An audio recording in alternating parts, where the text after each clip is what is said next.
আমাকে গোসল করাইয়া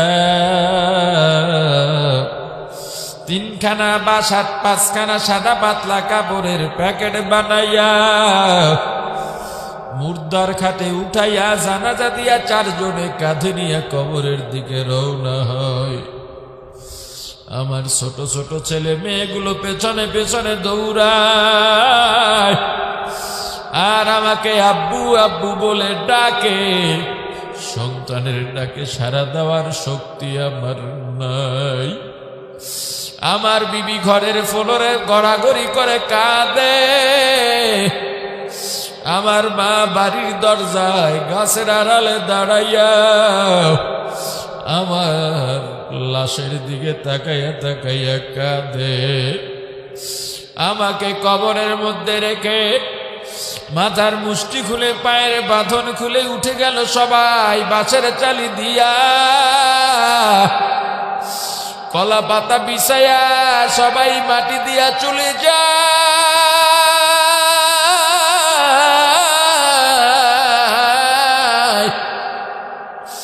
কাদেরকে আপন মনে করেছিলাম, ভেবেছিলাম বাবা ভাই সন্তান তো যাবে না।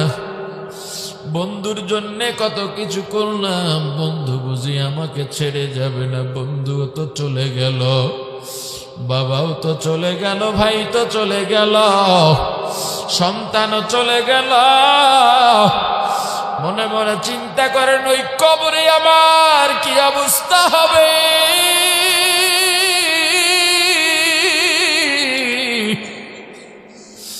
ওই কবরটা কেমন, আরে কবরে কেমন করব।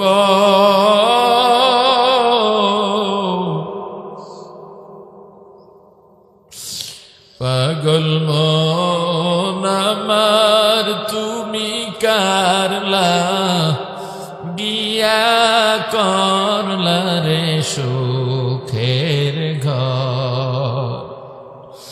পাগল মন আমার তুমি কারলা গিয়া করলা রে বাড়ি ঘর। উপর তলায় বাতি জ্বলে, উপর তলায় বাতি জ্বলে, নিস্তলাতে অন্ধকার তুমি কারলা গিয়া করলা